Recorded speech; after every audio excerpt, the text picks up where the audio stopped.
राम राम भाई सारे बहन भाइयों ने। तो भाई संसार में सुखी कौन रह सके है।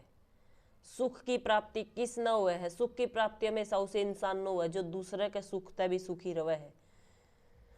यानी एक लोगों की धारणा बन गई है अड़ोस पड़ोस में जो अच्छी रोटी खावे है, यानी इसका जिसका अच्छा घर परिवार है, लोग उसने देख के खुश नहीं होंगे। दूसरे तक जलन बहुत ज्यादा हो रही है। तो हमेशा दूसरे के सुख ने देख के खुद की परेशानी का कारण ना बनया करो। अपने सुख में सुखी रहा करो और दूसरे के सुख ने देख के परेशान ना होया करो। सुखी वो इंसान हो उसके है जो दूसरे ने खुशी देवेगा। जो चीज दोगे वो मिलेगी। एक औरत और उसका कोई संतान नहीं थी, तो वो झाड़ पुछाना दौरे तांत्रिक दौरे श्याणिया दौरे बिगी। तो किसी श्याणे ने ये गांव में आजकल चले रहे सारा ही हो रहे भाई, कहीं ना कहीं अड़ोस पड़ोस में नहीं गांव में तो 2-3 केस जरूर मिल जाएंगे। तो उनने बता दिया भाई तू किसी के घर में आग लगा दिए। तो उसने एक दिन मौका लेके एक रात कोई नहीं देखा था और पड़ोसी के घर में आग लगा दी। तो उसमें जो भी अन्न धन पशु आदमी जो भी थे सारा वो जलकर राख हो गया। और रात ना अंधेरा था तो किसी ने उसका शक भी नहीं होया। लेकिन क्या करे नहीं, भगवान सब देखा है, इस तरह छुप के कोई भी इंसान कुछ नहीं कर सकता।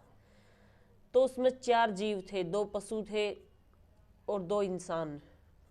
वह चारों भी उस घर गले जल के राख हो गए। तो भाई अपनी औलाद सबने प्यारी हुए है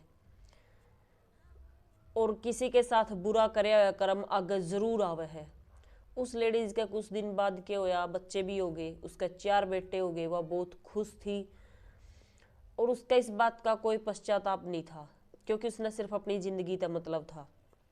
चारों बेटे बड़े हुए, जैसे बड़े हुए उनकी शादी हुए और उसका बेटा मर गया। दूसरे के साथ भी ऐसा हुआ, तीसरे के साथ भी। चारों बेटे उसके भगवान ने प्यारे हो गए। वो रोने लग गई, सदमा हो गया, परेशान रंदी क्योंकि जिंदगी भर उसने सिर्फ दुख तकलीफ के सिवाय कुछ नहीं देखा था। तो एक आदमी था जो पड़ोस में उनकी सब करतूता ने जाना था। तो उसने कहा कि आज तू क्यों रोवे है, क्यों परेशान हो रही है। तेरे कर्म तेरा आगे आई है, जो तने करया था वो तने मिल गया।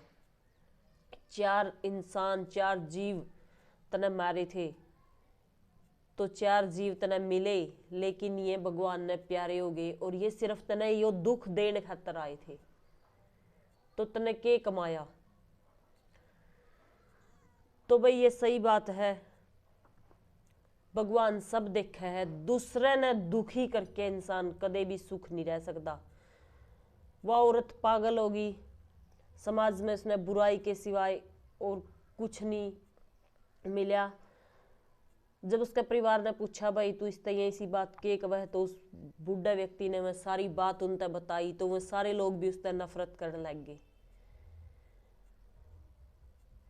तो आप सभी और खास करके लेडीज से रिक्वेस्ट है, इन सब में विश्वास ना करया करो और जो भगवान ने देना है, जो तारा कर्म में है वो तारा टाइम पे जरूर मिलेगा।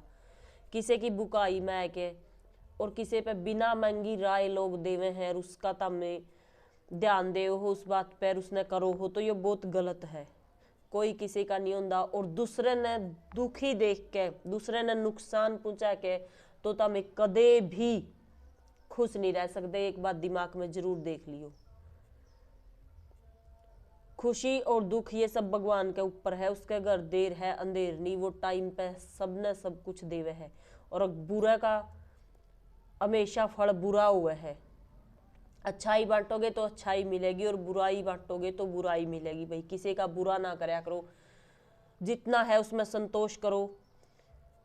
ज्यादा चवे है लेकिन मेहनत करो, विश्वास रखो भगवान में, लेकिन किसी का बुरा करके खुद का अच्छे की कोशिश कदे ना करो। भाई जय हिंद जय हरियाणा।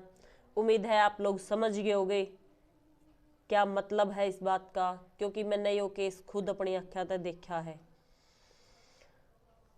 तो आप सभी का रिक्वेस्ट है भाई ऐसा ना करया करो और अपनी खुशी में खुश रहा करो। जय हिंद जय हरियाणा।